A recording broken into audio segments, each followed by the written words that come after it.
Tētahi hoki te atahua o tō tātou roto i te ata nei. Me te torotika hoki o ngā rārangi. Ko te reihi, whātekau mā whā, tēnei te reihi tuatahi o te rangi, ngā tāne te kaumaiua tau me raro iho te pakeke, takitahi, rua raurima te kaumita, he whiringa whaiti i te wahanga te takere.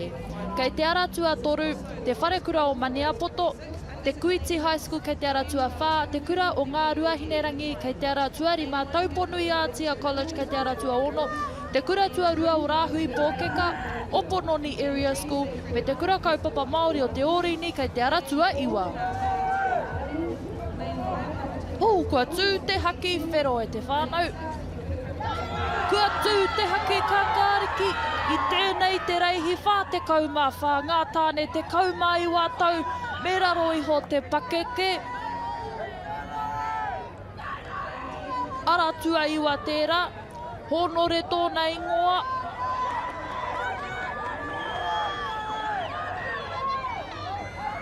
Tauponu i Atia College. Taku mōhio ko te aratua whitu pēa e ārahi ana. Te kura tuarua o Rāhui Pōkeka, ko te aratua ono ke, Tauponu i Atia College. Pakangāna i te aratua toru, te whare kura o Maniapoto, mo te tūranga tuarua engari, ka mau te tūranga tuatahi te aratua tua ono, Tauponu i Atia College tērā. Hūkere ana, mehe whiringa toa ke.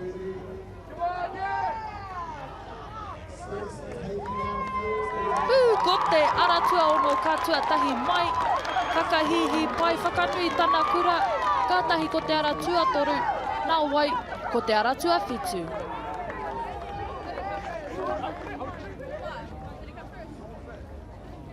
Anei tā tātou whakaihu waka mo te whiringa whaiti, tuatahi o te wahanga te takere, te aratua ono, Tauponu i College, Atia College.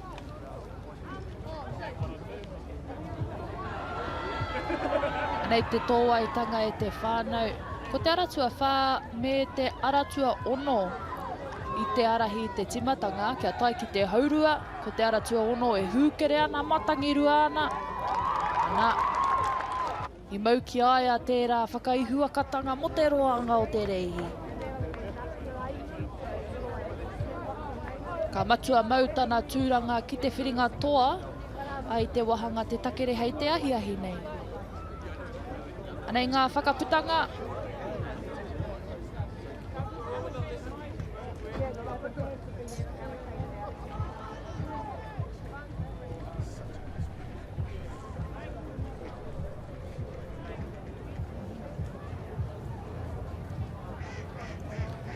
He whiringa toa te haere ake nei e te whānau.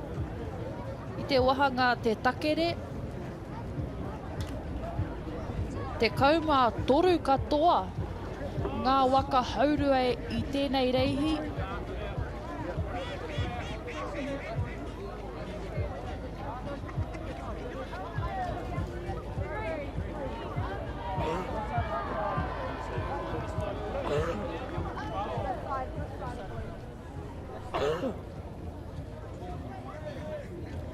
Ko te reihi whātekau mārima, ngā waka haurua te kaumaono tau me raro iho te pakeke, ko te whiringa toa i te wahanga te takere. Kei te aratua tahi Francis Douglas Memorial College, kei te aratua rua te kuraiwi o whakatupuranga rua mano, Tauponu i Atia College kei te aratua toru, Horowhenua College kei te aratua whā, te kura Māori o ngā tapua i kei te aratua rima, te kura kaupapa Māori o te rangi aniwaniwa, Waka Tipu High School, Onewhero Area School, Ruapehu College, Hamilton Boys High School, te wharekura o te Rauaroha, Wellington High School, me College te Paopao kei te aratua ngahuru mā toru.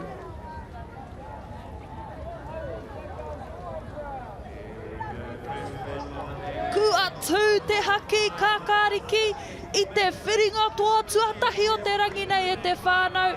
Kaore te mōhio koa e ārahi ana I tēnei wā. Tērā pēr, ko te ara tuaono, te kura kaupapa Māori o te rangi a niwa. Ana I a tātou whanaunga o Tahiti College te paopao, e pakanga hoki ana. Engari takoto noa te kite ake, ko te rangi a niwa I tēnei wā. Ngā whanaunga no te nōta.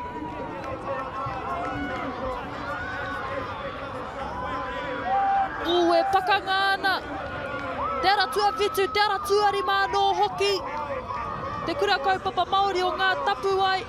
Me Waka Tipu High School mo tētahi tūranga. Tētahi mētara I tēnei whakataitai. Ko wai ka hua, ko wai ka tohu. Ai te mōhio ko wai ka mau ki te tūranga tuatahi. Tuatahi, ko te ara tuaono, te rangi a niwa. O, kāre aru I te mōhio. Ko ai tai tuatoru mai ngari a tātou whanaunga. O Tahiti ka Tuarua College te paopao ana I a tātou whakaihuaka. Te rangi a niwa mixed mo te wahanga te takere.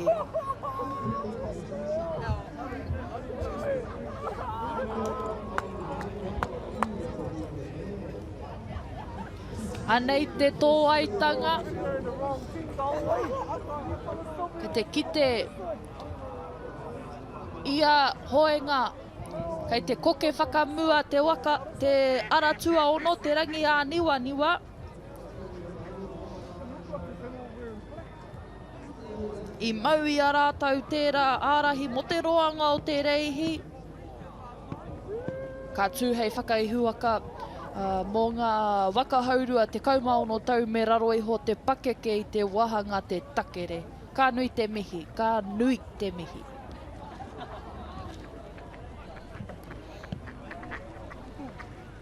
Anei ngā whakaputanga mo te reihi rā. Tuatahi te ara tua ono, te kura kaupapa Māori o te rangi a niwa. Tuarua College te paopao. Tuatoru I te ara tua waru, Onewhero Area School.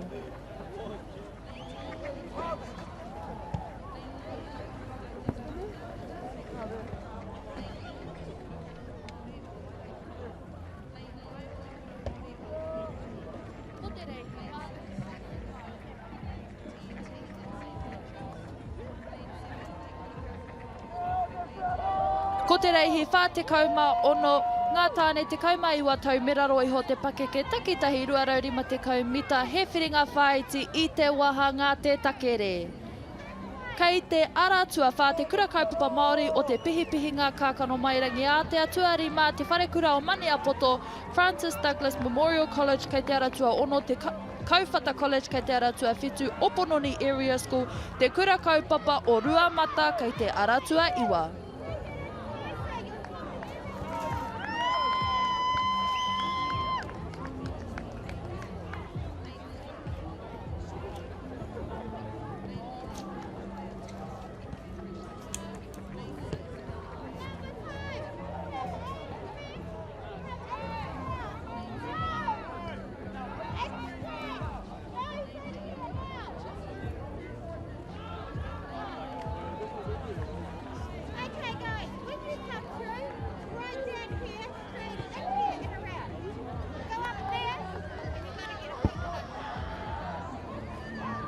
Kua tū te haki mai tēnei te whiringa whaiti tuarua mo te wahanga te takere. Ana, ko te haki wheroa no hoki.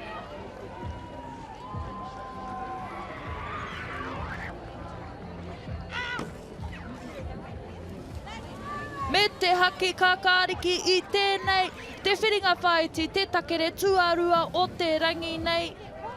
Ngā tāne te kaumaiwa tau me raro iho te pakeke. Taku mōhio ko te aratua ono te ara tere rawa I tēnei reihi. Me te aratua whitua no hoki.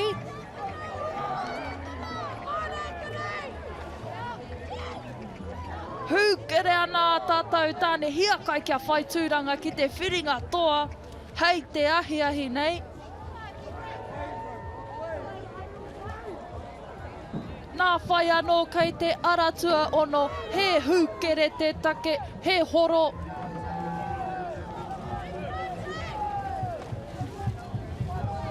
Ia rātou kātai ki te whakamutunga o te reihi.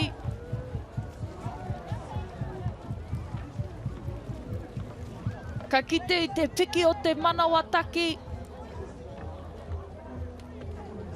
Rātou e whakahihi ana, te whakatinana i o rātou kura.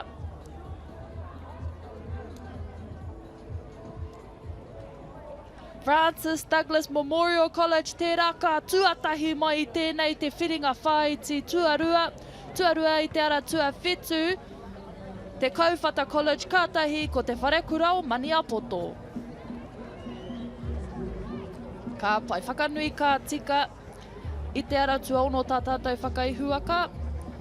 Jonah tōna ingoa o te kura o Francis Douglas Memorial College.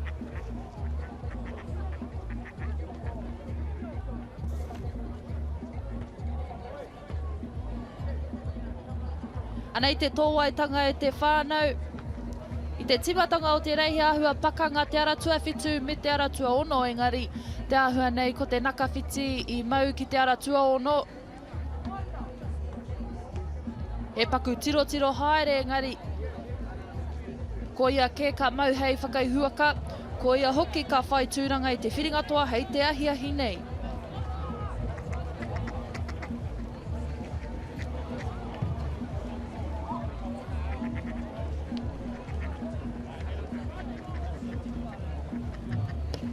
Anei ngā whakaputanga o te reihi kātahi ka hipa kei te aratua ono i tuatahi mai Francis Douglas Memorial College, tuarua i te aratua whitu te Kauwhata College, tua toru i te aratua rima te wharekura o Maniapoto.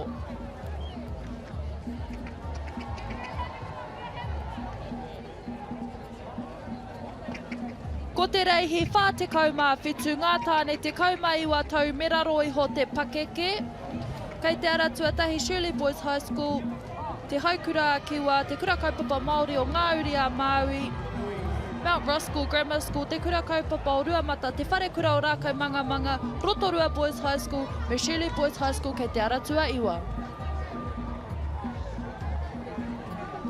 Kua tū te haki kākāriki i tēnei, te whiringa whaiti mō te wahanga, te ihu, ko te tuatahi o ngā whiringa whaiti e rua.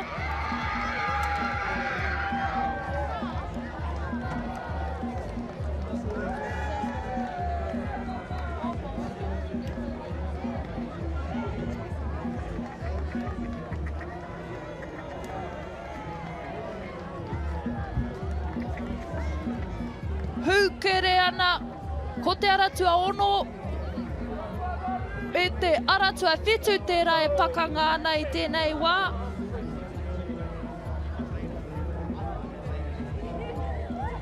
Te wharekura o Rākau Mangamanga tērā. Muri tata i aia, kei te aratua rima. Te kura kaupapa o Ruamata, Kingston Thomas. Taku mōhio ko te aratua ono i tuatahi te wharekura o Rākau Mangamanga. Ka tua toru mai ko te kura kaupapa o Ruamata.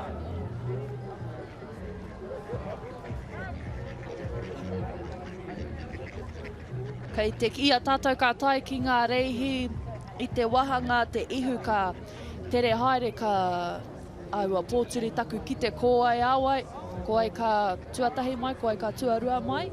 Ngari, koira te hua o live result e te whānau. Kei reira ngā whakaputanga tika nei.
Ko te reihi whā te kauma iwa tēnei, ko te whiringa whae iti tuarua mo te wahanga te ihu.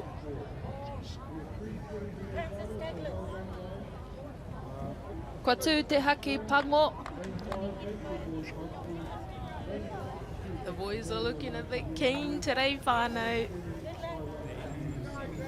Of two out there with a black flag, race number 49, Under 19 boys. Love to see a black flag. Lane 2 we have Tuarangi, Hemanamaki. Lane 3 we have Waka. Back it up, brothers. Back it up.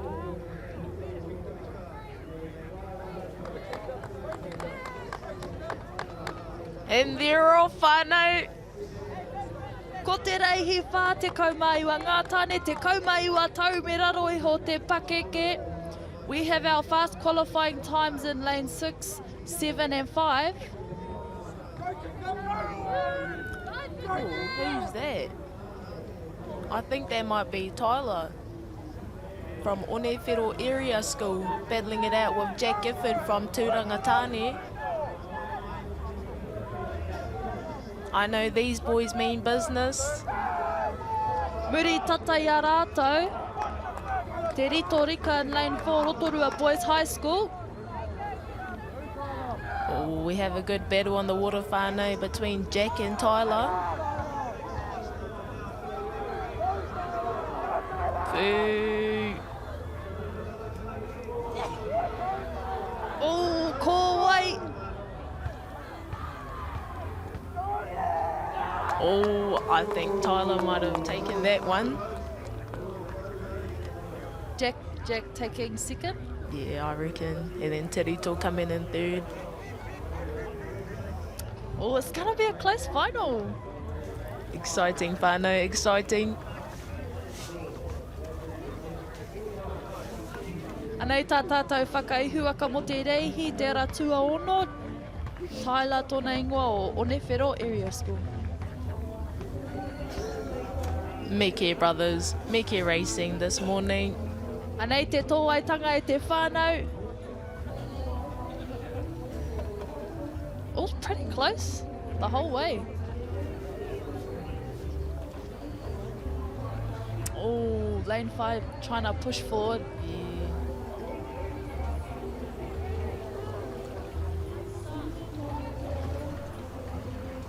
Anei ngā whakaputanga. I te aratu ono ka tuatahi, Onewhiro Area School, tuarua I te aratua rima, Gisborne Boys High School, me te aratua wha ka tuatoru, Rotorua Boys High School.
Ko te reihi rima te kau tēnei, ngā waka haurua te kaumaiwa tau me raro iho te pakeke.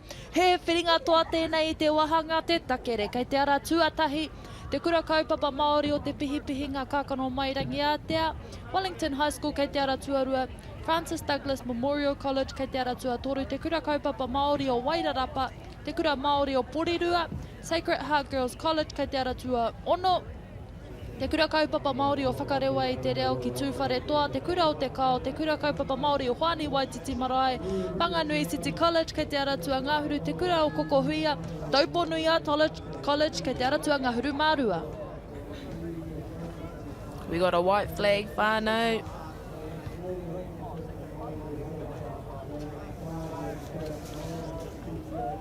Kua tū te haki whiro.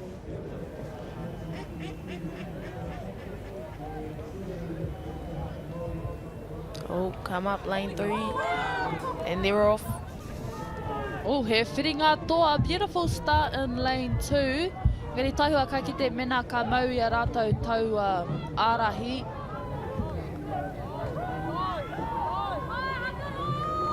Te kura kaupapa Māori o te pihipihi ngā kākano mairangi Atea tērā.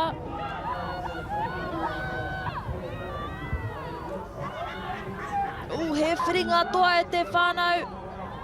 Pumping, pumping. I think that might be lane 5. Oh, lane 9. Te kura kaupapa Māori o Hoani Waititi Marae. Oh, ko ai ka hua. Ko ai ka tohu. It's tight, whānau, it's tight. I think it's between lane 5 and 9 at the moment. Oh, ko te aratua i wapea. Oh, it's a fight, whānau. Kura. Oh. Lane 5? Te kura Māori o Porirua. Tērā pēr ko te aratua iwa i tuarua. Te kura Māori, kura kaupapa Māori o Hoani Waititi. Ah, it's too close. Oh, nei ngā whakaihu aka i te ara tuarima, te kura Māori o Porirua. Nicey, whānau, nicey.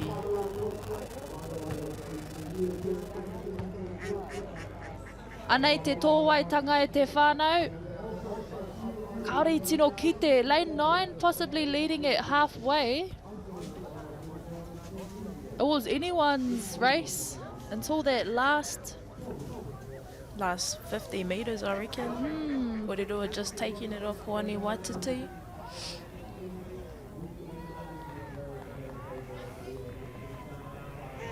There we have it, whānau. First place, Te Kura Māori o Porirua. Second place, Te Kura Kaupapa Māori o Hoani Waititi Marae. And third place, Whanganui City College Manawa.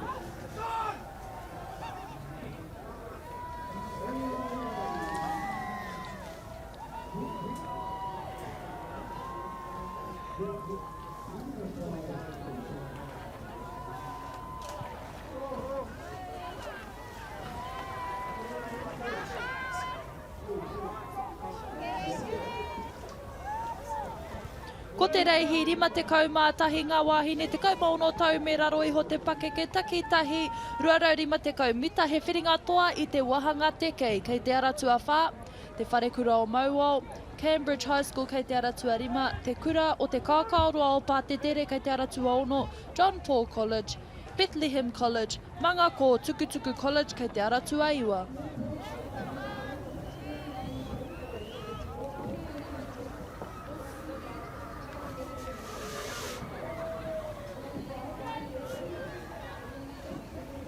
We've got a white flag whānau for our under 16 girls TK final.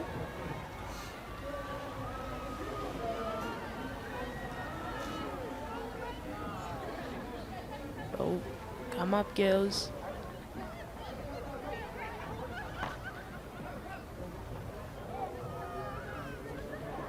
Oh, too excited my Meti in lane 2.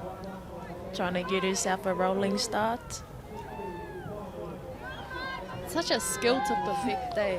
I reckon. I'm still miles behind the start line. And they're off.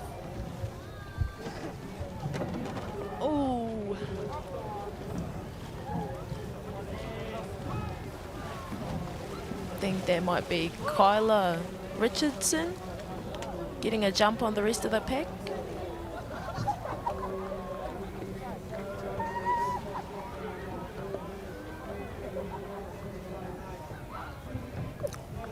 O rātou katoa e hia tūranga ana. Ka ki te koai ngā whakauhuaka mō tēnei tau, te tau 2026. Battling it out over here.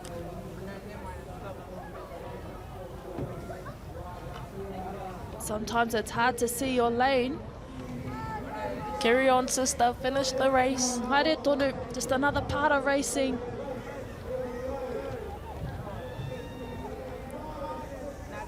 Oh, haere tonu, haere tonu.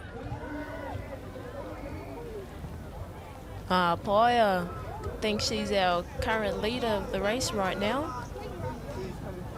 Me hura wai pēr. Still anyone's race at this point. Go girls. Possibly their first time at secondaries. Oh, oh, oh! Who was it, Taylor? Who was it? Oh, I don't know. Oh, lane 9. Hura wai te aho. Manga ko Tukutuku College. Ka pai me te. Our champion for te kei. Under 16 girls. And a Maui too. We're not too sure who was in whose lane.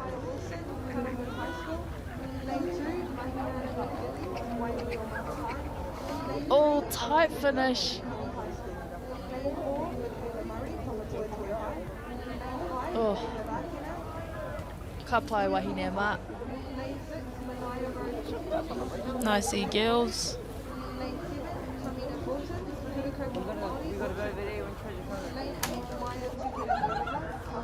Alright, first place we got Hura Wai Te Aho, second place Ngā Paia Taurua Broughton, and in third place Maraia Taurua. Ka pai wahine mā. Me whanaunga pēr.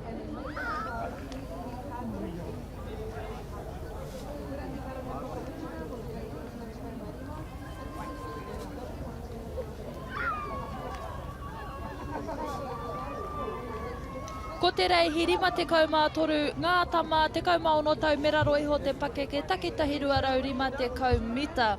Kei te ara tuatahi tauponu i Aotea College. Ara tuarua Manukura, Pukekohe High School, Otaki College, te kura tuarua o Rāhui Pōkeka, Alfriston College, te kura kaupapa Māori o Hoani Waititi Marae kei te ara tua Whitu, Alfriston College, Fairfield College, te kura kaupapa Māori o Hoani Waititi Marae, Waiopehu College, Tauponu i Aotea College, kei te ara tua Ngahuru Mārua. It's another final.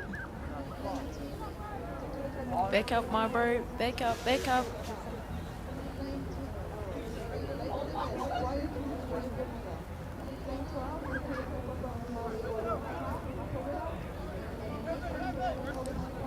We had a green flag and the black flag was still up, so there will be a DQ in this race, unfortunately. Taihua ka ki te kō wai tērā. I think that's Manikura in lane 2, got in the jump on the rest of the pack. Hikareia aroha mai. Oh, we have another bumper waka e te whānau. Haere tonu tamama. Carry on.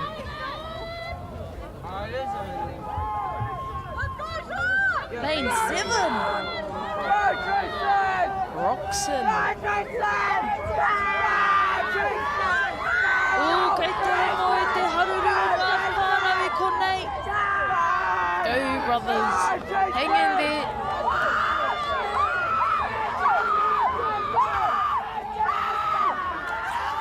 Lane 7. Beautiful waka.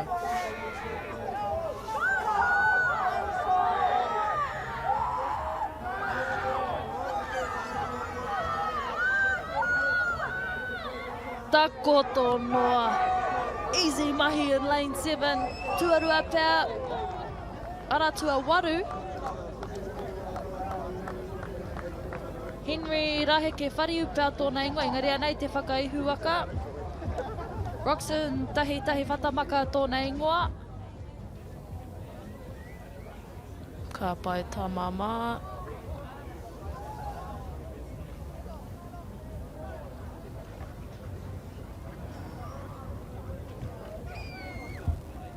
Lane 7 was sitting quite a bit behind the start line. Heai anō, haere tonu ia.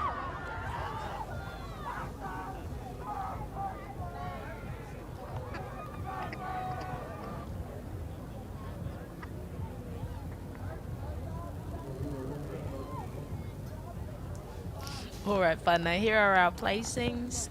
First place, Roxanne Tahi Whatamaka from Tukura Kaupapa Māori o Hoani Waititi Marae.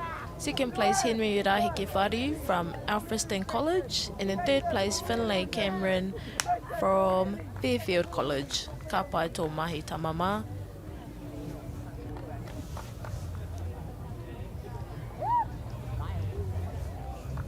We have ngā tere hape, kua hau tētahi o ngā kai whakawahawaha, and whakamohi atu ko ai koe. Kia ora everyone, my name is Taylor Moretu. What kura did you paddle for?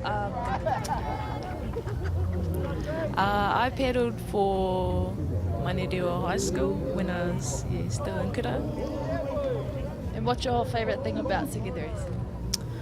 I think just seeing the kids enjoy themselves, I'd say, especially our ones who are just taking up the sport now. Yeah, it's real cool to see. Yeah, for most of our secondary paddlers, this is how they're introduced to paddling, and a lot of them carry on and join a club after secondary, so yeah.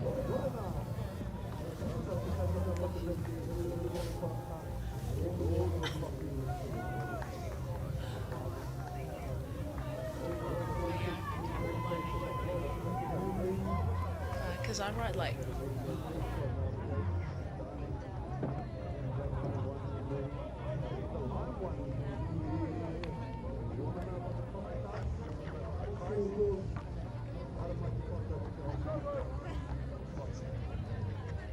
Ko te reihi, rima te kaumā whāngā, tāne te kaumā iwa tau me raro iho te pakeke.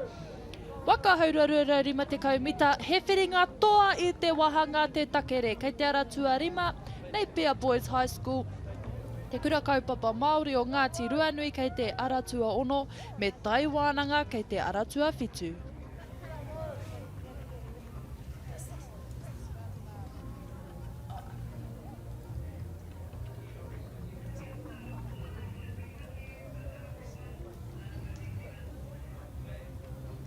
Ko tū te haki mā i tēnei te whiringa toa mō ngā tāne te kaumei wa tau me raro iho te pakeke.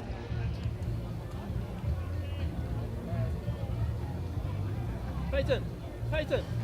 Wai mari e ka rahi rātou i te toko maha kia whai waka haurua. Red flag.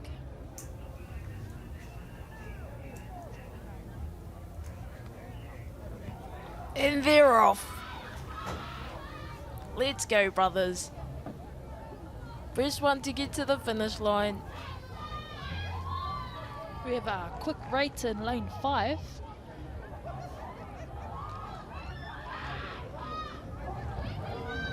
Hūkere tamama. Hoake. Our steer is working hard at the back there. That's it. Ooh, lane 6 and lane 7. It's tight here, whānau. Who wants it the most?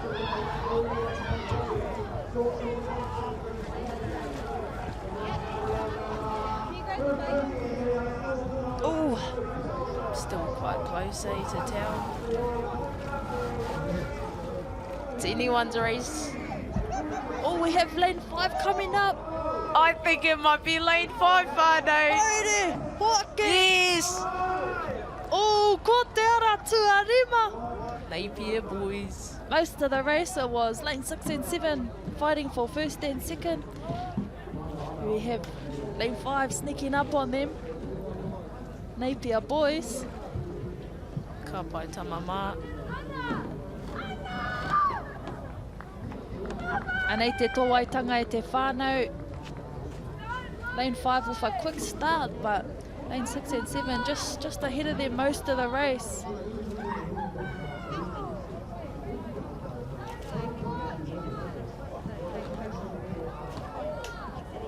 Lane 5 just sneaking up on them the last 10 metres.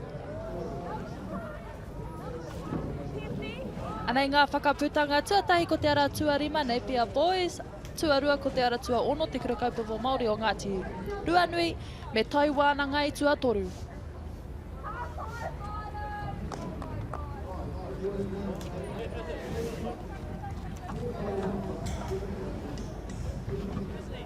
Ko te reihi rima te kauma rima tēnei. This is another final for te takere. We have a red flag.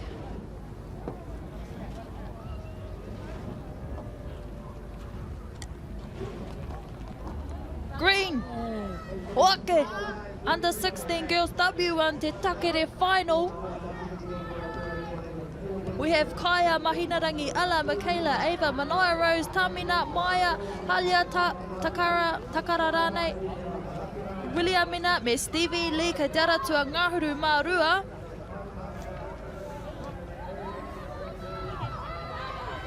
Te whrehe hoki o ngā waka e te whānau. I think that's Manoia Rose. Ike tone from Mount Maunganui College. I think that's her leading the pack right now as she's coming down the race course. Beautiful waka. But I think her mete on her outside's hounding her down.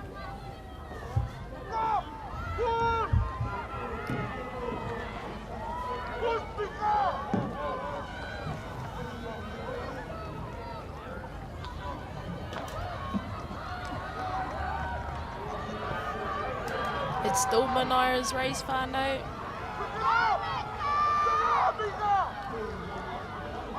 But these girls are pushing her. Oh, they're not going to make it easy e te whānau. Kia mōhio mai he whiringa toa tēnei. Oh, ko te ara tua ono pēr. Ka tuatahi. Oi, Manoia Rose. Our champ for the under 16 girls W1 250 metres te takere final, lane 6, Manoia Rose Eketone.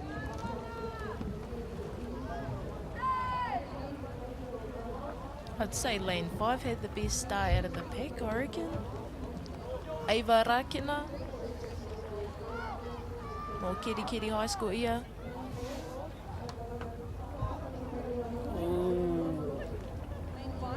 Look at these flash waka.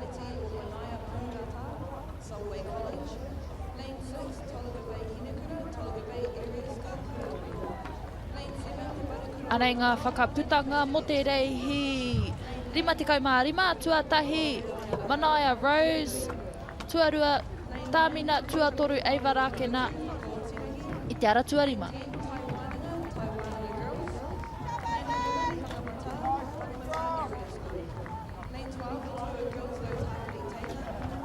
Beautiful pedal, I might add. Thai pedals.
screen right now, whānau, we have College de Paupau, our exhibition team from Tahiti.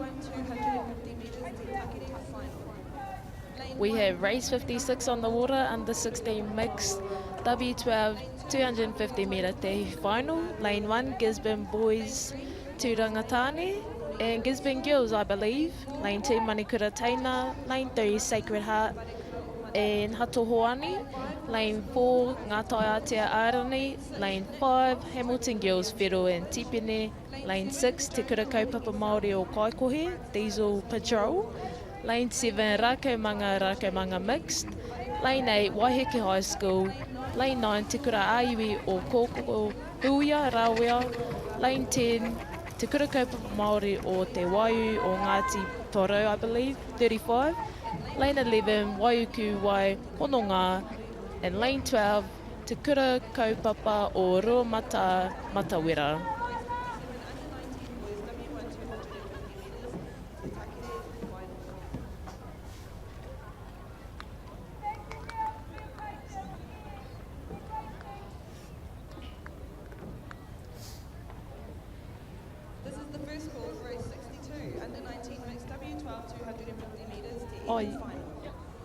And beside me I have Waipai Hemi Teriaki, no te whānota ia.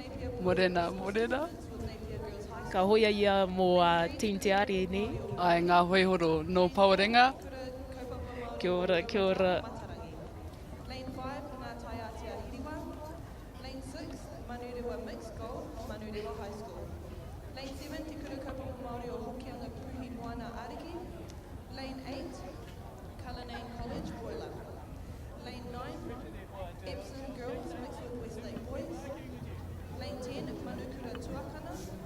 Lane 11, Hamilton Girls mixed with Hamilton Boys, Hamilton Girls High School. And lane number 12, Te Kura Kaupapa Māori o MΑORI a Maui. Kura te karanga tuatahi o te reihi o Lūs Kaumarua, under 19 mixed W12, 250 metres te ihu final.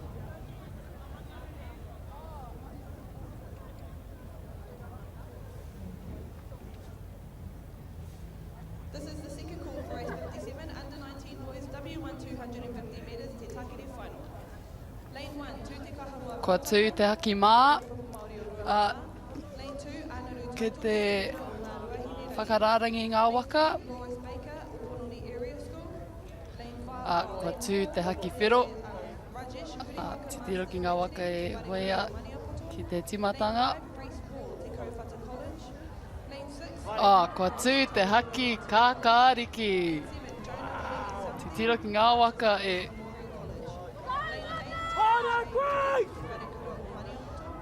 Lane 9, Diesel Taiatini Taylor, Te Kura Tuarua o Oh, Lane it's a tight one whānau. I think lane 6, Te Kura Kaupapa Māori o Kaikohe has gotten the jump on the rest of the pack. But it's still anyone's race whānau. ka pai Kaikohe. Te pū o te wheke. Ai.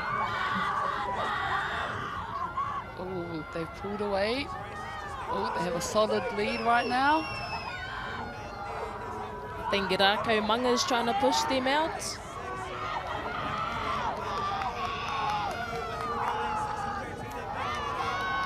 But it's still Kaikohe. Still their race whānau. That might just be six. Oh, There we have it whānau. te ihu final under 16 mixed. Kaikohe. Diesel Patrol. Kia ora. This is the third and final call for race 57. Under 19 boys, W1 250 metres, te takere final. Lane 1, Tū te Kahawā Pōtaka. Kaikohe getting a good lead from the start. Lane 2, Yeah, I think they got the jump on the rest of the pack from the right from the get-go. Whanoni Area School. Lane A solid lead. Huriwaka Masters with Unofficially, I think that was Hamilton Girls High School and Tipene School who come in second whānau. Manuiatia College. Lane 7, Tona Winningi Southeast, Francis Douglas Memorial College. Lane 8, Tyler PhD, Te Parekura o Maniapoto. Lane 9, Diesel Taiatini Taylor, Te Kura Tuarua o Rāua. Anei ngā results tuatai ko Kaikohe, tua rua College Te Paopao no Tahiti, tua toru ko Hamilton Girls, pero rāua ko Tipene. Under 19 boys, W1 250 metres, Te Takere Final. This is also the second for race 58. Under 16 boys, W12 250 metres, Te Hima Final. Lane 1, Whakataane High School, race 89. Lane 2, Rui MNC boys. Lane 3, Kaihara under 16 boys. Lane 4, Rotorua boys, race 89. Lane 5, Te Parekura o Mawao, Te Kaurua. Lane 6, boys goal. Lane 7, Lane 8, J16. Lane 9, boys high school.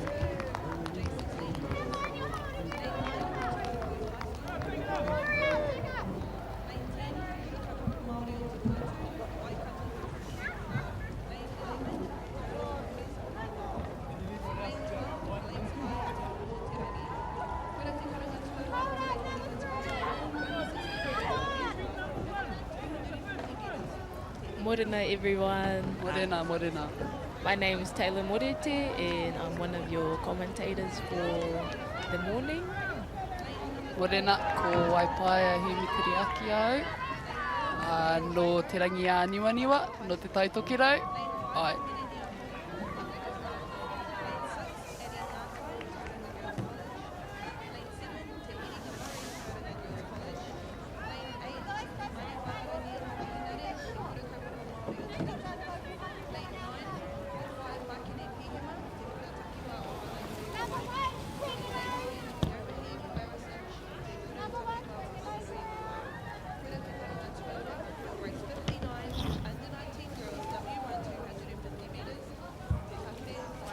Get the MāORI Plus app. Download now on Google Play or the App Store with exclusive viewings and 100% ad-free. Quite like top tier. Watch us anywhere, anytime. Make MāORI Plus your mate and stream now. Okay. Yes. Okay. Yeah. This isn't about long-distance calling, technology, or living overseas. Do I have one more bid? Thank you. We're going to go once. We're going twice. And we are sold to the Kiwi phone bidder from Manchester. It's about Bailey's finding buyers that others can't.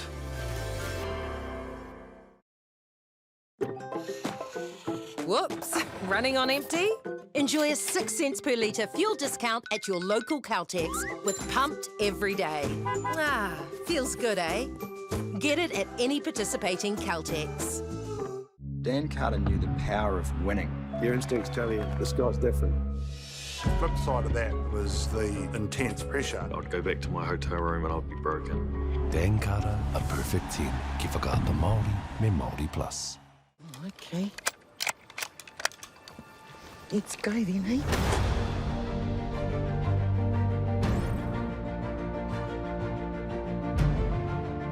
You want a chess champion, the dark horse. Deep down, that's all we want.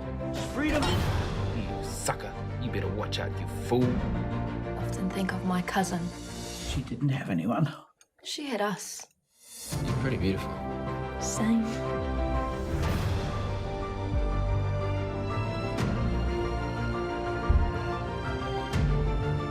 We're going to get you back, Mata. I promise. Kiriata no Aotearoa, ki whakaata Māori, me MāORI Plus. Hey. Sport is about more than just a game. It's about going from teammates to best mates. It's the high fives and helping hands. That's why Caltex is proud to help fuel school sports. Get the MāORI Plus app. Download now on Google Play or the App Store with exclusive viewings and 100% ad-free. Quite like top tier. Watch us anywhere, anytime. Make MāORI Plus your mate and stream now. We're going to have Māori getting ownership rights recognised in the taku taimoana. So they created legislation, the Foreshore and Seabed Act. It's about time we started looking to a new future. Dan Carter knew the power of winning. Your instincts tell you the sky's different.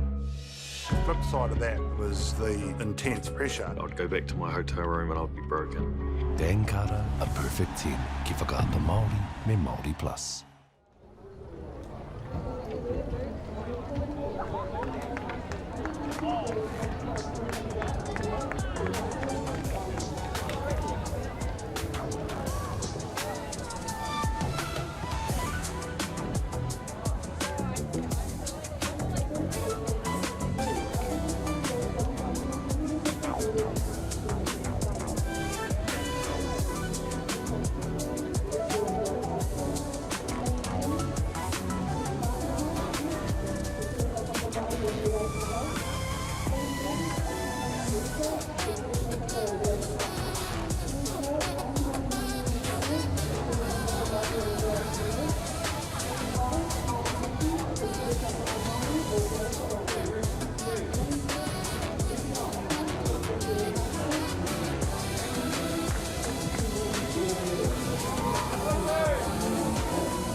Boys W1 250 metres Te Ihu final. Lane 1, Naya Williams, St Paul's College. Lane 2, Makoni Hapi, Te Kurakaupapa Māori o MΑORI a Maui. Lane 3, Lennox Thomas, Te Kurakaupapa Māori o Ruamata. Lane 4, Jeremiah Rengi Ulbrich, Makota College. Lane 5, Tāmiora Katu, Rotorua Boys High School. Lane 6, Lachlan Hill, St Peter's College. Lane 7, Mātahi Pita, Mount Albert Grammar School.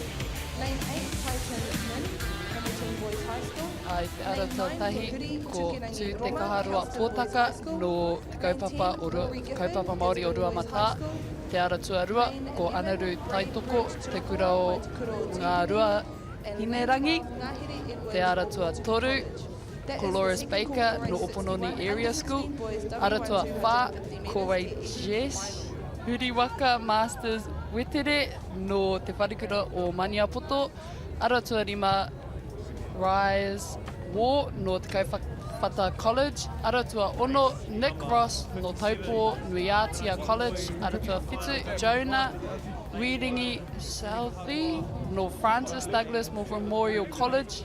Ara tua waru Tyler Chi Riki no te wharikura o Maniapoto. Ara tua iwa Diesel Taitini Taylor. Ara tua ngā huru Colenso Manier. Ara tua ngā huru mātahi. Rani ana Hadley no te kura kaipapa Māori o te pihinga ka kono mai I Rangiatea. We have a black flag on the line, whānau. Back it up.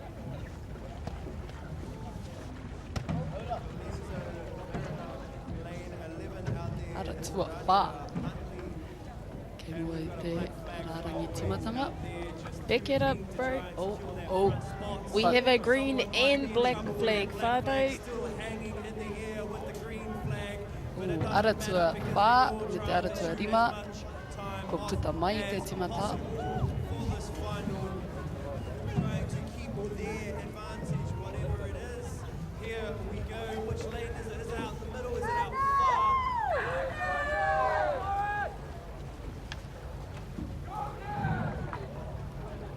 Pushing.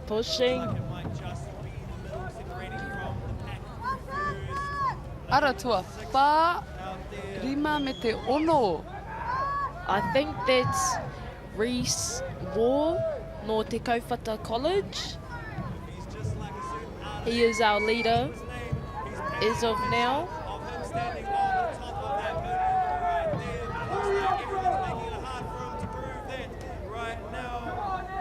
Oh, it's a tight one, whānau.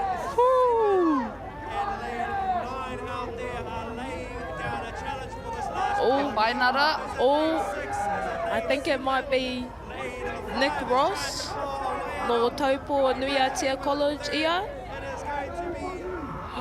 Ara tua ono! Oh, ka pai koe. Nick Ross no Taupo Nui Atia College. Ka pai.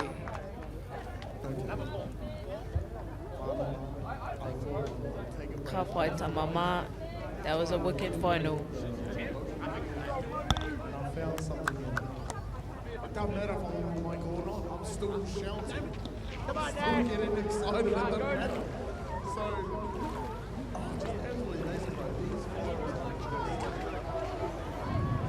oh yes, I think it was lane 5.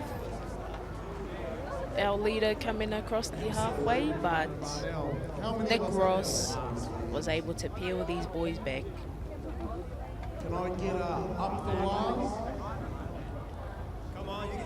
You can say it loud.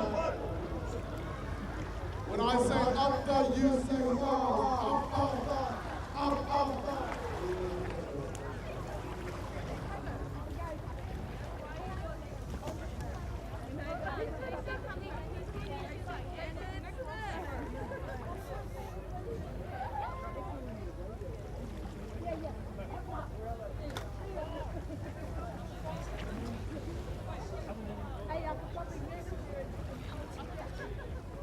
The results have come in.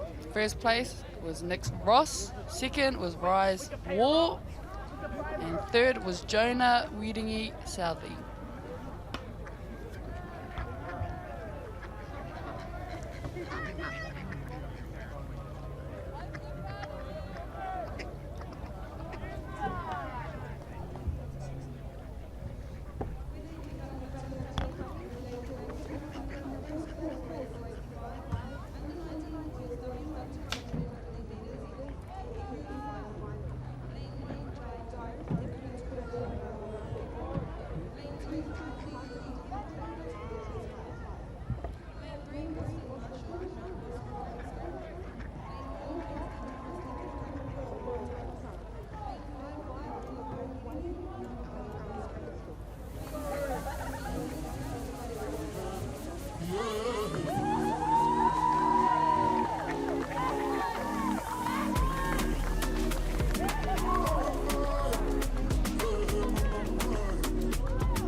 Alright, whānau, we have race 58, under 16 boys, W12, 250 metre final, te ihu final that is. Lane 1, Whakatāne High School. Lane 2, Mount Maunganui MMC boys. Lane 3, Kaipara under 16 boys. Lane 4, Rotorua boys, Raukura i te rangi. Lane 5, te wharikura o Mauao, te kau Ma'ono. Lane 6, Manerua boys gold. Lane 7, WRM Ruamano Tainui. Lane 8, Opononi area school. Lane 9, Rotorua boys high school, Raukura ki te hoi. Lane 10, Te Kura Kaupapa Māori o te Koutu. Lane 11, Tauranga boys Mauao. And lane 12, Lakes High, te Roro o te Rangi.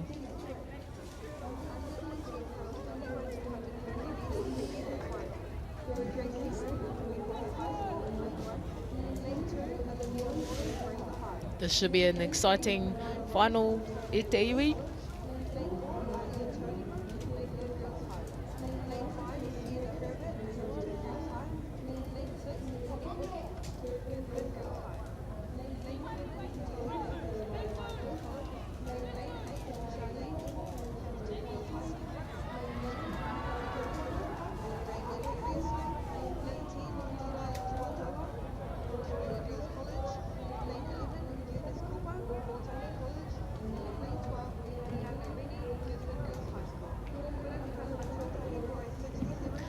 I think this is my first time seeing an all-boys 12-man crew, eh?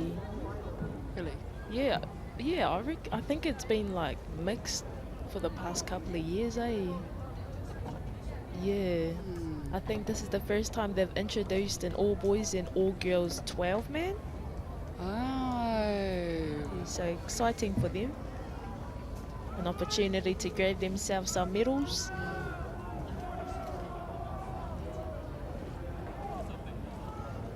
I think this is Mauao on our screen right now.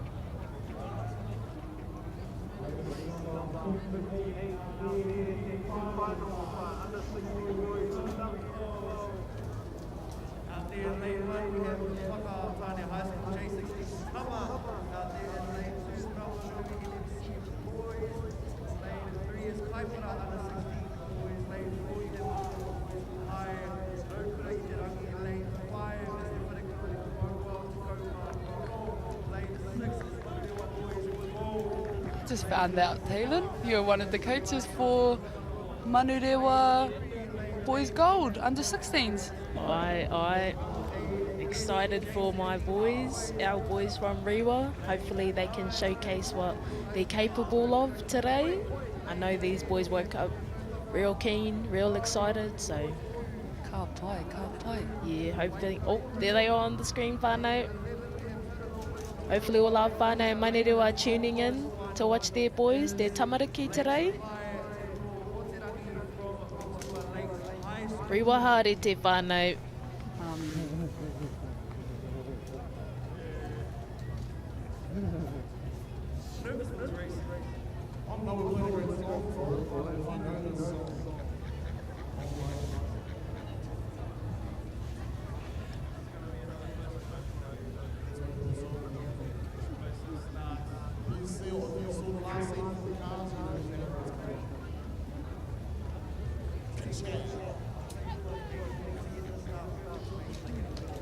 O, kua tū te aki mā.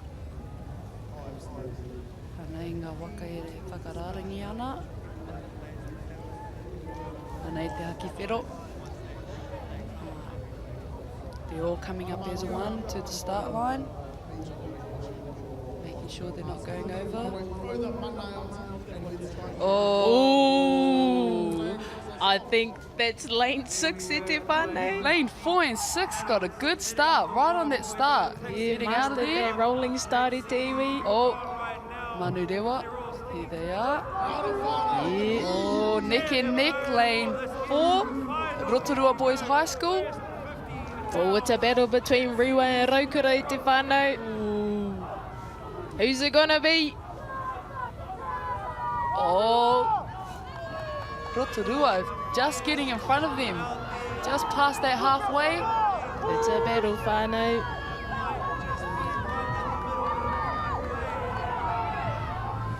Third, it looks like Ooh, be a good pakanga. Who will it be, whānau?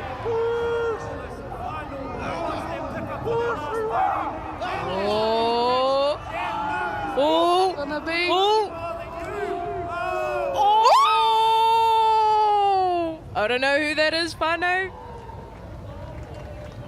But I think that's Te Kura Aiwi o Whakatupuranga Ruamano who have come across in third. Oh, Rotorua Boys High School taking it out. Te Ihu Finals. Only just Bate. Nā, ka pai tamama. Ka pai, ka pai.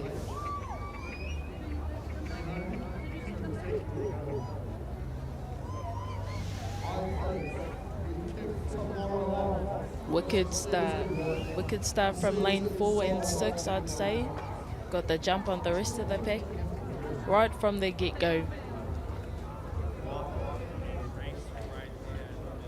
Looking around, seat number 2. Not too sure why these boys are doing that, but all good. Oh. Oh. Rotorua boys just caught them. Wicked race, boys, wicked race. Ka pai tamama.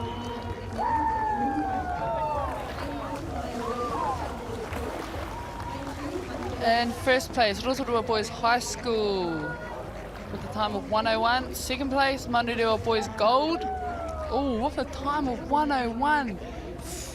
Wow, and in third, WRM Ruamano Tainui with a time of 104. 101.2.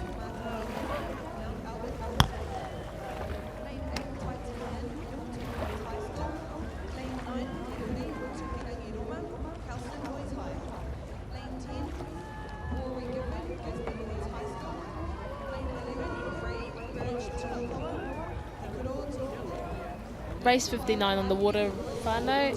Under 19 girls, W1 250 metre Te Tākere final. Lane 3, Taikura Turner. Lane 4, Navea Cairo. Lane 5, Merenea Hotham. Lane 6, Eringatai. Lane 7, Te Eringa MΑORI. Lane 8, Marewara Rangi Henare. Lane 9, Kōwhai Makine Pihima. Oh, we know her. And lane 10, Te Aumahi Claridge. Sorry if we butcher these names too, whānau.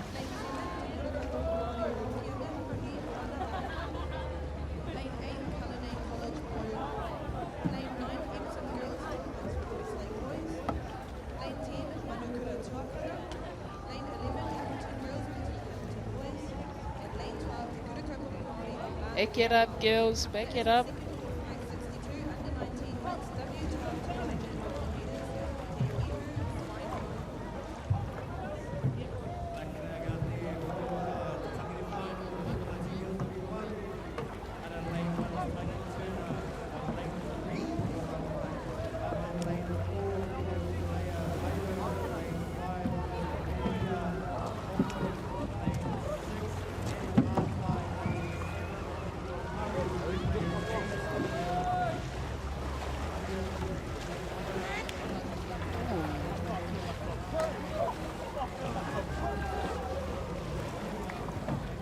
Lane 6, I think she's leading us down the course right now. I think that is Eri Ngātai.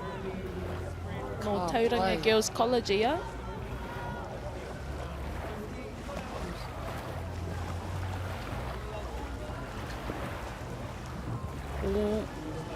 Oh, Te Eringa MAORI just on her tail. Just right beside her.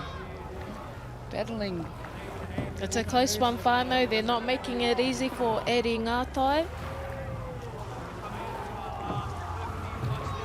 Push, girls, push.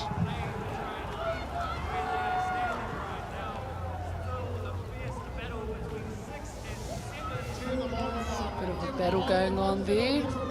Yeah, between Eri and Te Eringa. Both from Tauranga Girls College. I'm sure they're teammates. We love a bit of friendly competition at TV. And there it goes. Lane number 6, 7 and 5. First, second and third. Ka pai ko tiro mā. Eri, Te Ringa and Merenia. Ka pai. Ka pai wahine mā. We love to see it.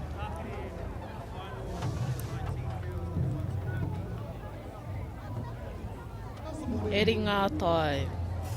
She is our under 19 girls winner for Te Tākere final.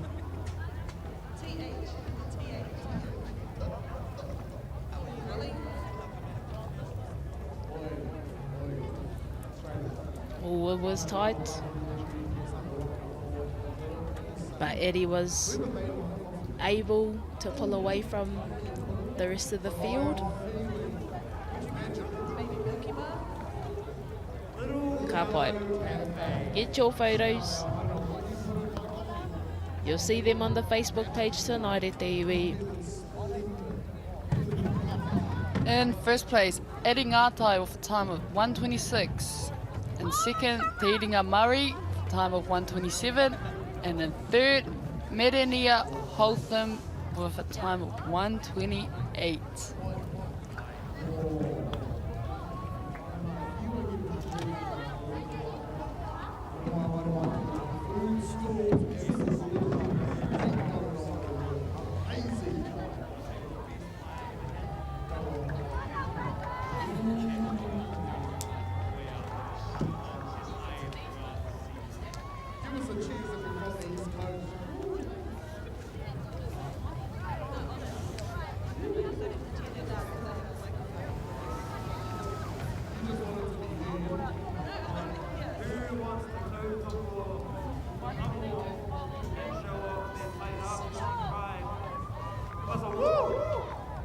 Dan Carter knew the power of winning.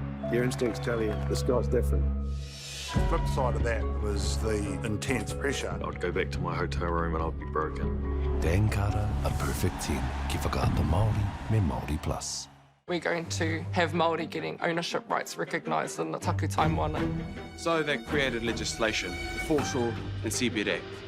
It's about time we started looking to a new future. Get the MāORI Plus app. Download now on Google Play or the App Store with exclusive viewings and 100% ad-free. Quite like top tier. Watch us anywhere, anytime. Make MāORI Plus your mate and stream now. Okay. Yes. Okay. Yeah. This isn't about long-distance calling, technology, or living overseas. Do I have one more bid? Thank you. We're going to go once. We're going twice. And we are sold to the Kiwi phone bidder from Manchester. It's about Baileys finding buyers that others can't.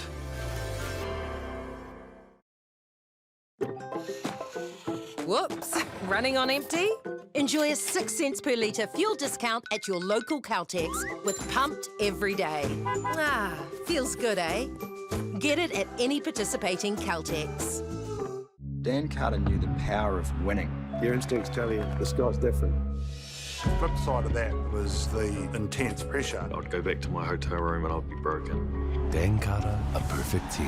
Ki whakaata Māori me MāORI Plus. Okay. Let's go then, eh?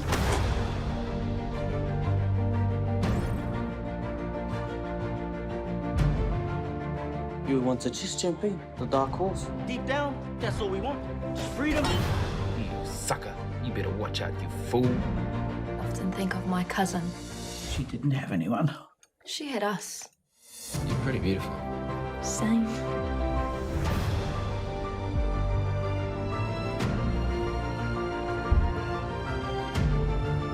We're going to get you back, Mata. I promise. Kiriata no Aotearoa. Ki whakaata Māori me MāORI Plus.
Alright,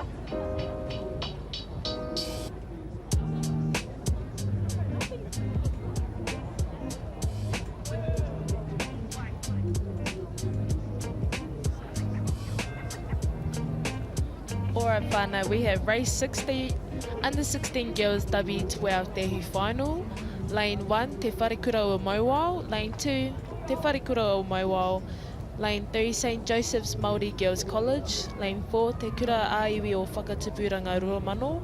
Lane 5, Solway College. Lane 6, Tolaga Bay Area School, Kuranui. Lane 7, Te Wharekura o Mauao. Lane 8, Te Kura Kaupapa Māori o Te Arahau. Lane 9, Te Kura Kaupapa Māori o Te Koutu. Lane 10, Taiwananga. Lane 11, Whangamata Area School. Lane 12, Rotorua Girls High School. Lane 13, Rotorua Lakes High School. Kua tū te haki kākāriki. Lane 6, I think. Tolaga Bay. I think my mete Hine Waipounamu is one of their coaches.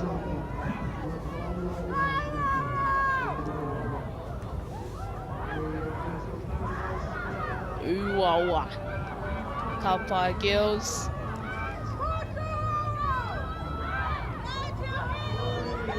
Ooh, number 4. Te Kura Aiwi o Whakatupuranga Ruamano. It's a tight one, whānau. Anyone's race. Still tight. Let's go, Tolaga. Push it. Ka pai. Ko wai katoa. Ara tua whā, ara tua ono. Ara tua ono, I reckon. Oh! Oh! Oh! Ara tua ono. Tolaga Bay. Ka pai. Nicey, girls. With your pretty ribbons, ka pai ko te roma. Tolaga Bay, hine kura.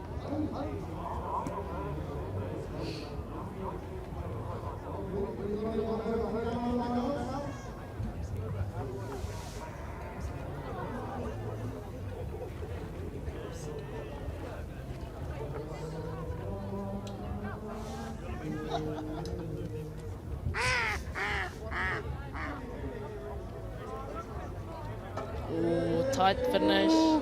Tight finish.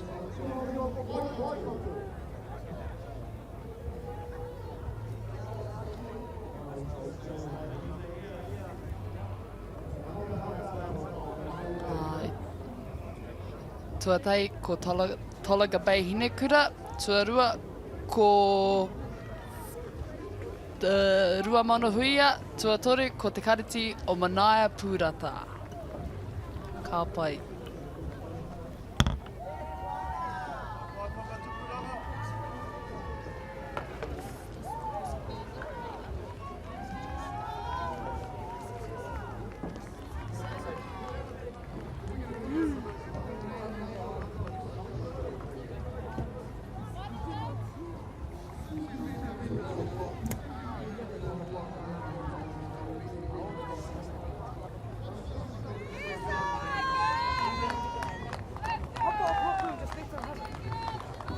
On the line we have our under 16 boys Te Hui final. Lane 1 Nia Williams, Lane 2 Makodi Hape, Lane 3 Lennox Thompson, Lane 4 Jeremiah Rimene Albert, Lane 5 Hamiora Katu, Lachlan Teo, Titan Nin, Te Huri Tukerangi o Roma, Rory Gifford, Barry Burge, Tuapawa, and Lane 12 Ngahere Edwards. Black flag. Oh, look at all these wakas. Trying to push the start. Trying to push for a rolling start, I reckon. And there goes the green. This is the Te Hui final. Let's see. I think that is Lachlan Teo. I know he's one of Jeff's boys from Boom Bullets in Tāmaki. But I think Hamiora Katu giving him a run for his money. I believe he's one of the Buti 19s, based here in Rotorua. Oh, it's a tight one, whānau. Oh, Hamiora Katsu taking that lead. Nice, boys. I think that is Titan Nin in the far lanes in the yellow waka. Also giving Hamiora a run for his money.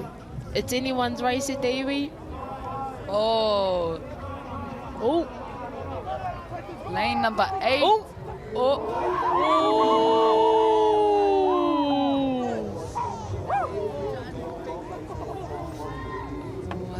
Hamilton boys.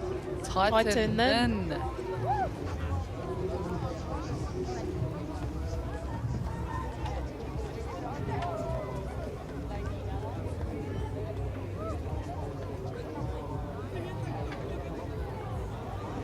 Ka pai koe e Titan Nin. Had a good start. Hamiora Katsu. Wow. Just wicked race, brothers. Ka pai tamama. Ko Titan Nin, ko ia te toa mō tēnei reihi.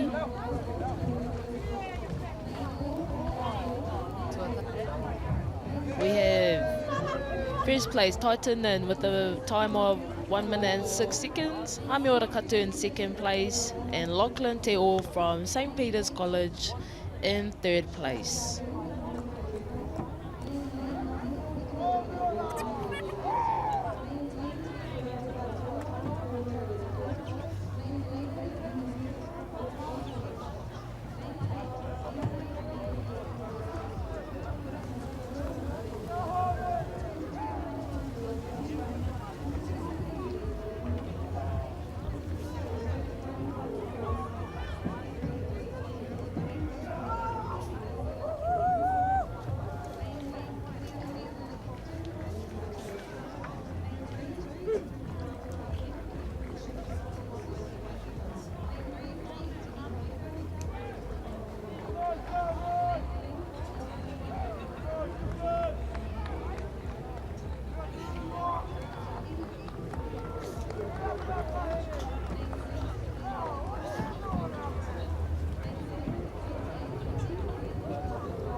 Best secondary school hockey teams battle for the Rankin Cup 2023. All the big schools are here. Tino uaua ki te rapu kai tākaro nā te iti o te kura. I roto i ngā tau, ai, ko puta etahi wero, he wero I tā mātou whakamahi te reo. Ko etahi o ngā kai tākaro kua hāmene hia. Ka whakawhiti koe mai I tō tinana ki tō ngākau. Kia toa I te kēmu nei. Tēnā koutou tamariki mā. Ona mai ki tamariki hā. Ai mai, ia. Download MāORI Plus. Download it, download it, download it. It's easy. It's free. Koriko! Kawada. Tanuchu. Te Pāmakuana. Island of Mystery. Wongana. Tuhura. Ona mai ki tamariki hā. Download MāORI Plus. Please, Mum.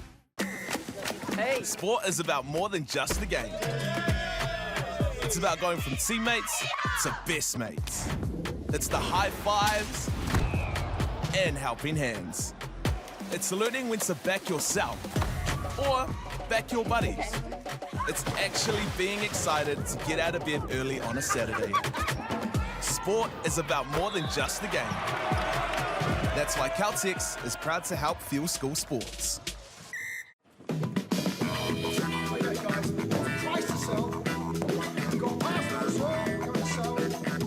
Ladies and gentlemen, This isn't about what we wore back in the day. we're going to go now. Going once, going twice. No more offers. Sold! It's about being trusted to get a better result for our clients since 1973.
Nau mai hara mai ki rā tuarua mō ngā whakataetai. We have race 62 on the water, the under 19s mixed W12 Tehu final. On our screen we have our lovely wahine. I believe these are our under 16s.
Race 62 on the water right now, whānau, under 19 mix, W12 Tehu final, lane 1, Rākaumanga Raks 19 mix, lane 2, Napier Boys All Sources in Napier Girls High School, lane 3, Te Kura Kaupapa Māori o Mangere, lane 4, Te Kura Kaupapa o Ruamato Matarangi, lane 5, Ngātai Aotea Hiriwa, lane 6, Manurewa Mixed Gold, lane 7, Te Kura... Aroha mai whānau, Te Kura Kaupapa Māori o Hokianga Puhi Moana Ariki, lane 8, Cullinane College Boil Up, lane 10, Manikura Tuakana, lane 11, Hamilton Girls and Hamilton Boys, and lane 12, Te Kura Kaupapa Māori o Ngāuria Maui.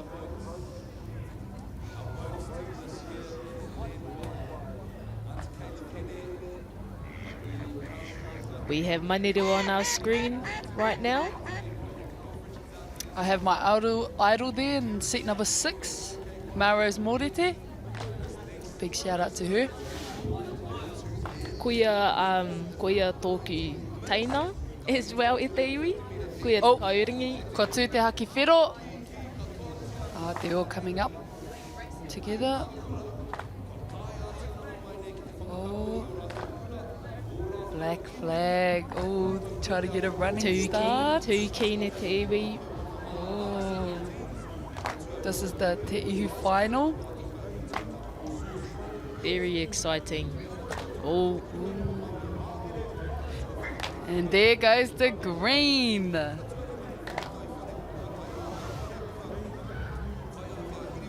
think that's lane 4. Te kura kaupapa o Rua Mata had a really good start. Yeah, they've gotten the jump on the rest of the pack. Manurewa High School, ka pai. Oh, Ngātai Atea. T-dub. It's anyone's race, I reckon, whānau. Rua Mata. Oh. Rua Mata, Ngātai Atea. Oh, Manurewa. Oh, neck and neck. Let's see who pulls away, starts to pull away. Oh, it's too tight. Ngātai Atea's 4, 5 and 6, eh? Real tight. Oh, let's see. The final push. The final push. Who is it going to be? Push. Oh, Ngātai Atea coming in first, taking it. Oh, wow, ka pai. Ka pai you fellas, Ngātai Atea. Hiriwa. They are your winners for the under-19 mixed, Te Ihu final. I think in second was Rua Mata. Yeah, I'd say so. Rua Mata, I think. Rua Mata or Manurewa, maybe. Too close to tell. Ooh. Lane 4. Rua Mata had a really good start. They did. They're first to hit the halfway point. But Ngātai Atea just came in the last push. Yeah, I can see a couple of Rūtene Rūtene's girls in there. Hine Gable, Caitlin Gable, no Roy Mata. Yeah, no Tirohanga Brato. But I think for school, I think Tūranga is their coach, I believe. Seen him down at marshalling. Te Tuki, see some Te Tuki. There's a good mix of club paddlers in this crew. Oh. And first place, Ngātai Atea Hiriwa with a time of 103.33. And second, Manurewa Mixed Gold with a time of 103.83. And in third place, Te Kura Kaupapa o Rua Mata Matarangi with a time of 104.8.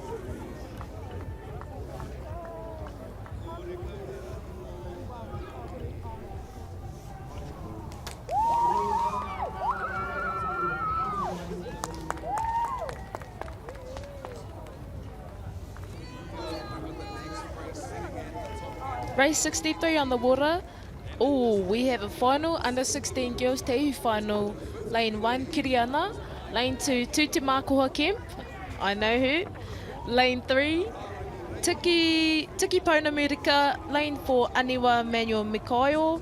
Charlie Mackie, Riri Ata, Tawa Katie Reti, and Grace Carson. Aroha mai whānau. And lane 10, Ariella Alisara, Lexus Hunter, and Ngia Hopa Jackson. Here we go, kua tū te haki whiro, me te haki pango. Lane number 2. Trying to get ahead, lane 2. I think that's Tūte Mākoha. Back it up, BB. And there goes the green.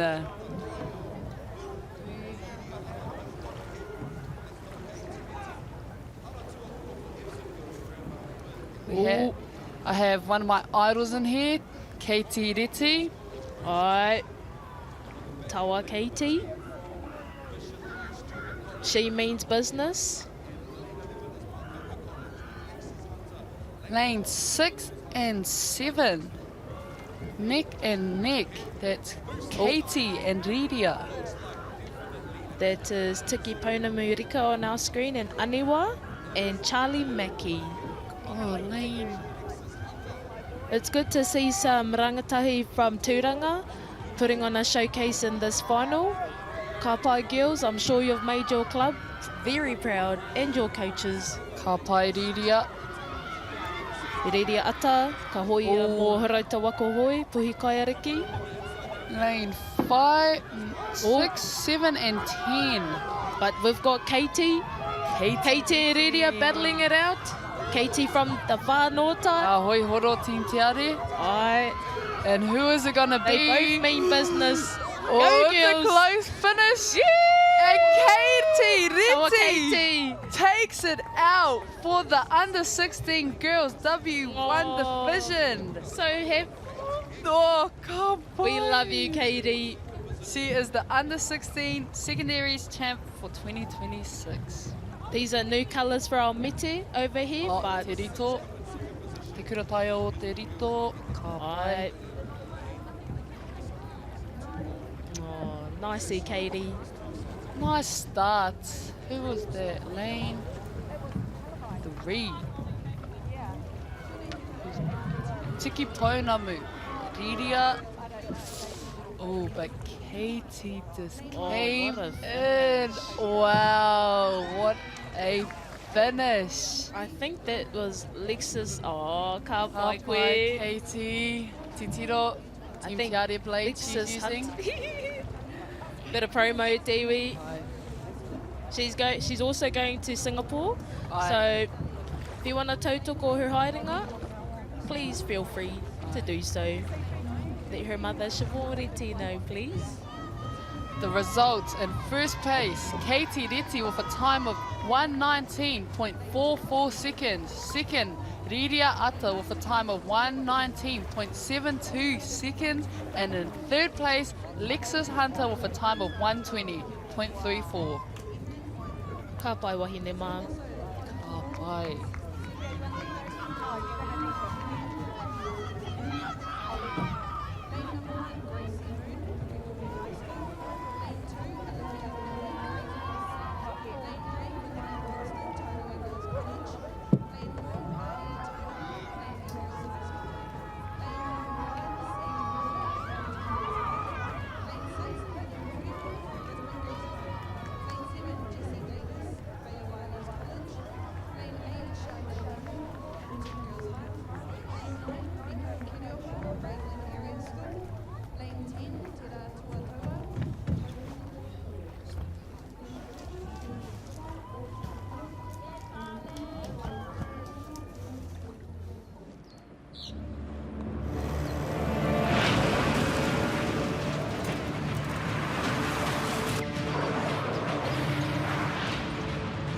This isn't an ad about four-wheel drives.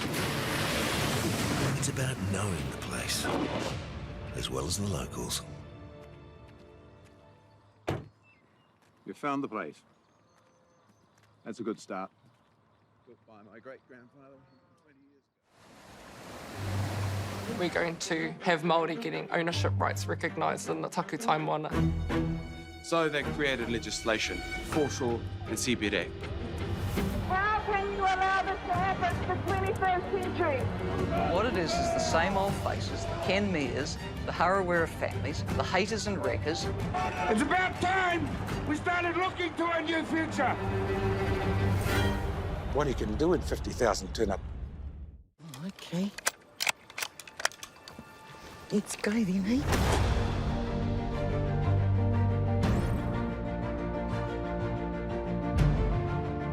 You want a chess champion, the dark horse. Deep down, that's all we want. Just freedom. You sucker. You better watch out, you fool. I often think of my cousin. She didn't have anyone. She had us. You're pretty beautiful. Same.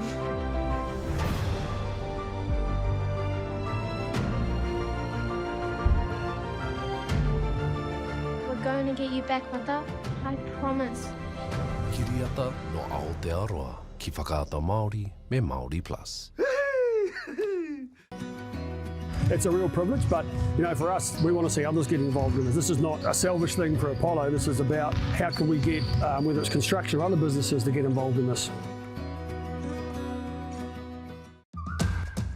E te ana koe mo tātai wa haerenga. Learn pūrākau. Explore te taiao. Vai mai! Tūhura ki whakaata Māori me MāORI Plus. Tēnā koutou tamariki mā. Ona mai ki tamariki hā.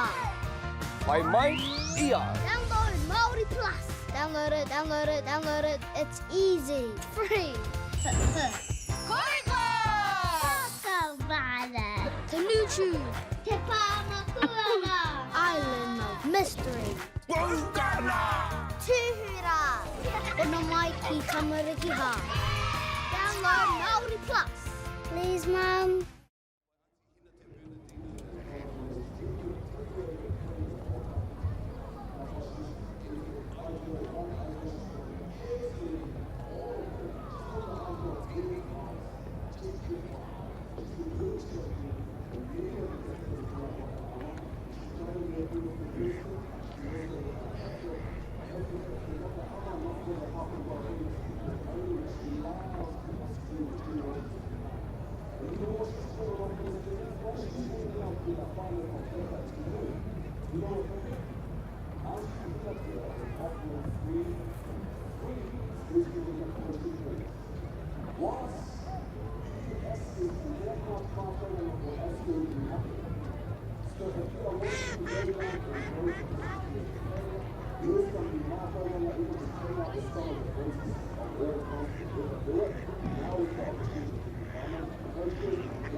It's only 30 minutes, but that is definitely a lot to learn of all Waka Ama, especially from a champion like her. 10 times Idol world champ, that is crazy. Woo! Crazy.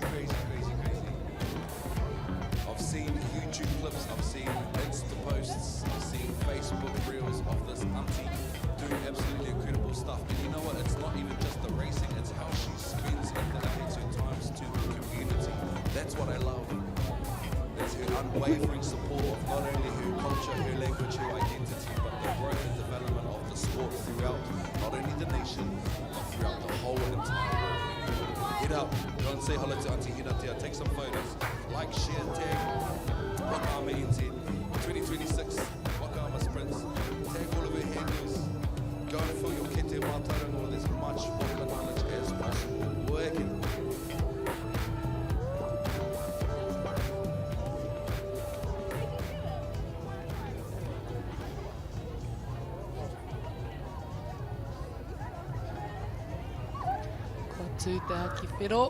We have the under-19 boys W12 Tehu final. Oh. Katu te haki pango.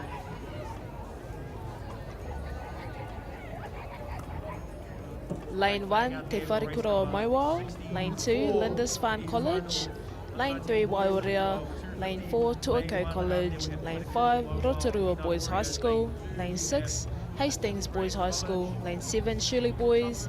Te Aute College. Pass, Te Wharikura o Kirikiriroa. Tauranga Boys and Fairfield College. We have a black flag out on the water. Oh, green with the black flag still up.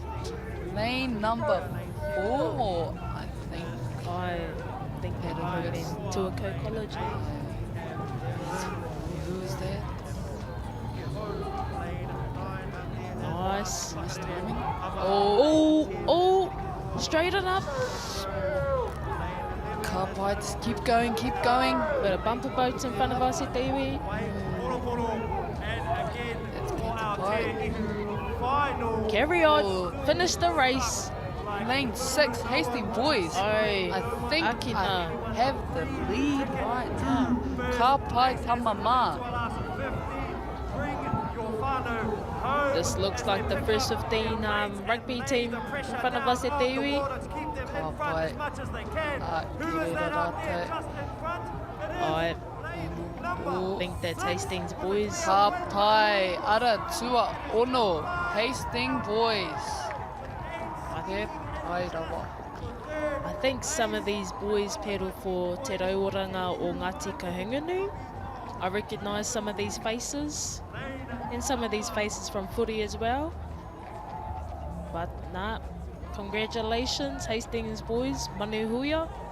Ka pai tamama.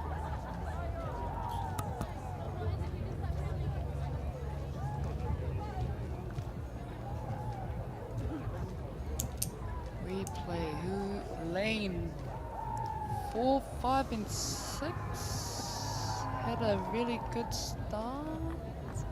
Yeah, they come out of the blocks all together, I'd say.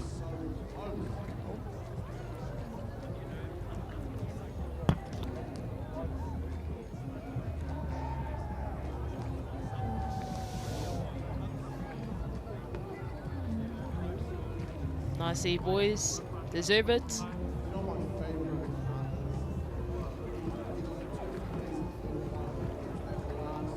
Yep, they're excited. They're keen. First place Hastings boys Manuhuia. Second place Rotorua boys Te Ru. Third place Te Aute College Pukenui Puke. Oh, sub 1 minute as well. We have the under-19 girls W12 Te Hui final on the water right now. Lane 1, Mount Maunganui College. Lane 2, Tauranga Girls College. Lane 3, Gisborne Girls High School. Lane 4, St Joseph's Māori Girls College. Lane 5, Wakatipu High School. Lane 6, New Plymouth Girls High School. Lane 7, Te Wharikura o Mauao. Lane 8, Auckland Girls Grammar School. Lane 9, Te Wharikura o Kirikiriroa. Lane 10, Lytton High School. Oh, Ritana. Lane 11, Hukerere Girls College. Lane 12, John Paul College. Lane 13, Rotorua Girls High School.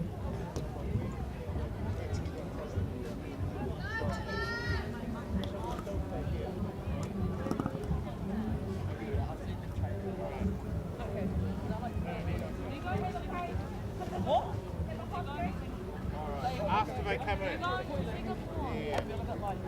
I'll sit yours down here. You go.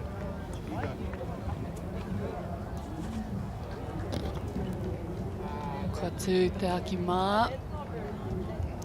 They're all coming up to the false start line. Coming up together.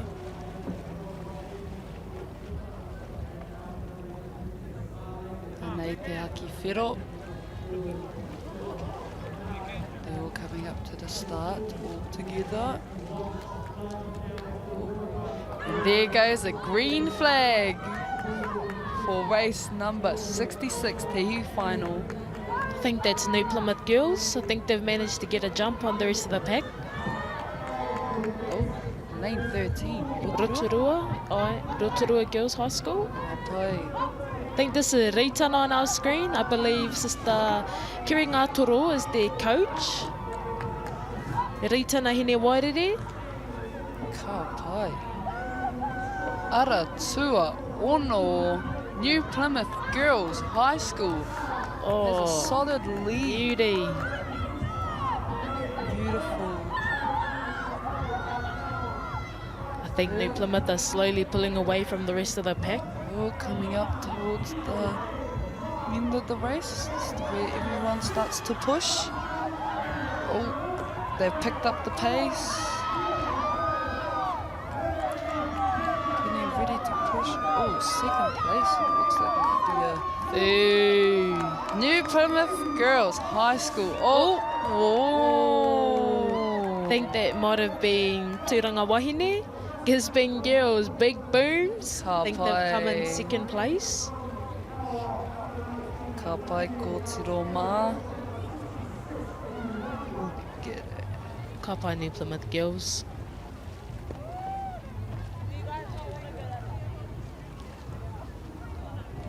Good finish. Oh, that was New Plymouth and Gisborne. Aye. Good starts, kicking out. And there goes New Plymouth. Right, they were able to pull away from the pack. Ka pai. Oh, lane 5, Waka Tipu High School, maybe. And then Tūranga Wahine, eh?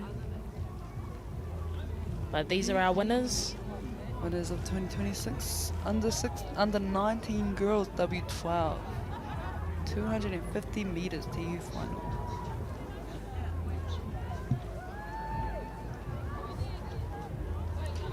Here are the results. In first place, New Plymouth Girls High School for time of 106.58. Second, Waka Tikitapu, and in third, Gisborne Girls. Big booms with a time of 109.59. Wow, that.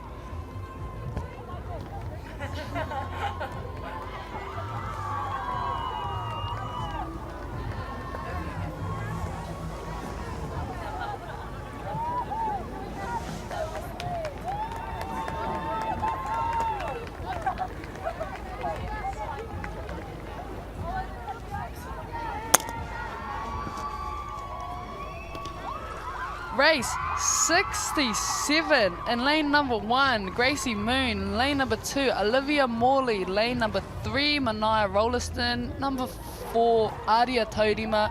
Lane number 5, Sienna Herbert. Lane number 6, Henny Brooking. Lane number 7, Jessie Davis. Lane number 8, Sade Neho. Number 9, Mika Kiriopa. Number 10, Tera Toa Taua. Lane 11, Eunice Kopa. And lane number 12, Rihanna Renee, the under 19 girls W1, 250 meters to Ihu final. This should be exciting. And there we have it, is a white flag. We're all coming up to the false start line. Halfway. I actually have my other idol in here, Jessie Davis. Lane number 7. No team te are ia. Our pacer. We've both had our fair shares paddling with Jessie Davis. Yep. Oh, there's the black flag. Who? I think that might have been Henny Brooking. Yep. Trying to get a jump on the rest of the pack. And there goes the green flag for Te Ihu Finals. Let's see who. Oh, that was quite an even start. Aye. Oh, Henny Brooking. Beautiful waka she is. Aye. Hands going into her penny stroke. Yep. Oh, she's pulling out. It's already, yep.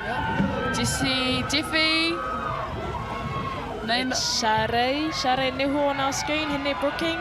Jessie Davis. Come on, Jessie. Push girls. Let's go. Lane number. Oh, yep. Lane number 6. Is Henny taking control of this race as she does?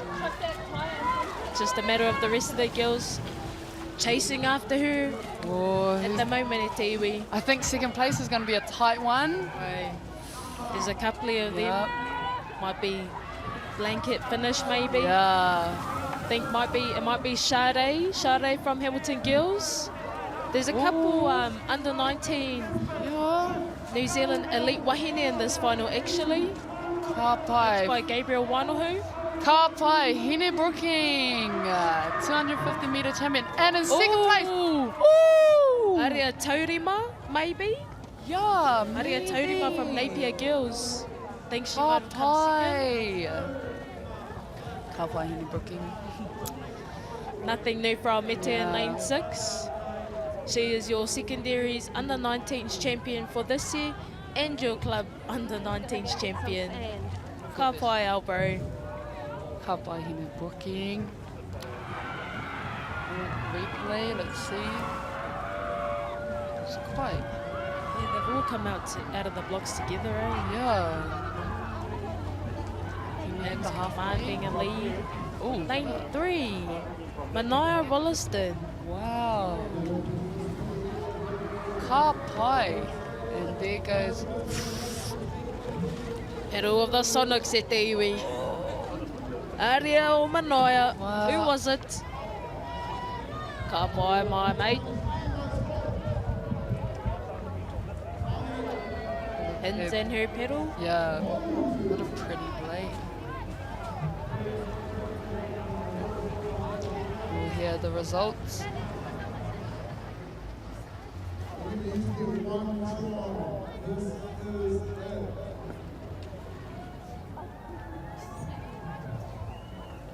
First place, Hene Brooking. Second place, Manaia Rolliston. Third place, Aria Taurima. Ka pai ko te roma. Check for live results for the official results. Ka pai Jesse Davis and Hene Brooking. My idols. These two wahine are also going to Singapore. Yep, there goes the Team Te Aire blade again. Should be exciting. But yes, live results for the official results at the whānau. Ka pai.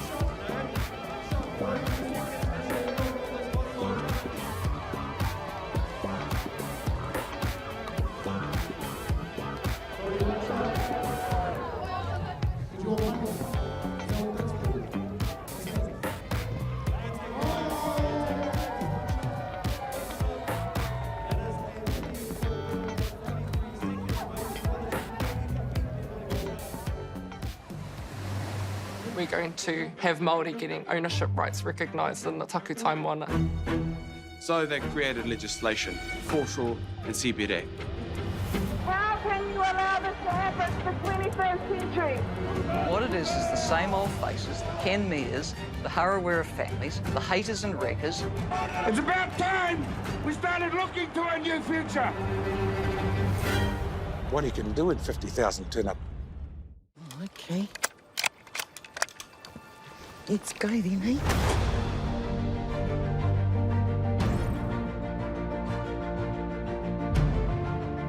You want a chess champion, the dark horse. Deep down, that's all we want. Just freedom. You sucker. You better watch out, you fool. Often think of my cousin. She didn't have anyone. She had us.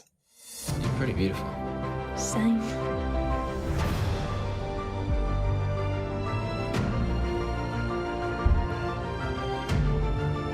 We're going to get you back, Mata. I promise. Kiriata no Aotearoa, ki whakaata Māori me MāORI Plus. It's a real privilege, but you know, for us, we want to see others get involved in this. This is not a selfish thing for Apollo. This is about how can we get, whether it's construction or other businesses, to get involved in this. E te ana koe mo tā tāua haereka. Learn pūrākau. Explore te taiao. Vai mai. Tūhura ki whakaata Māori me MāORI Plus. Tēnā koutou tamariki mā. Ona mai ki tamariki hā. Vai mai. Ia. Download MāORI Plus. Download it, download it, download it. It's easy. It's free. Koriko! Kakavada. Tanuchu. Te Pāmakuana. Island of Mystery. Wokana! Tūhura. Ona mai ki tamariki hā. Download MāORI Plus. Please, Mum.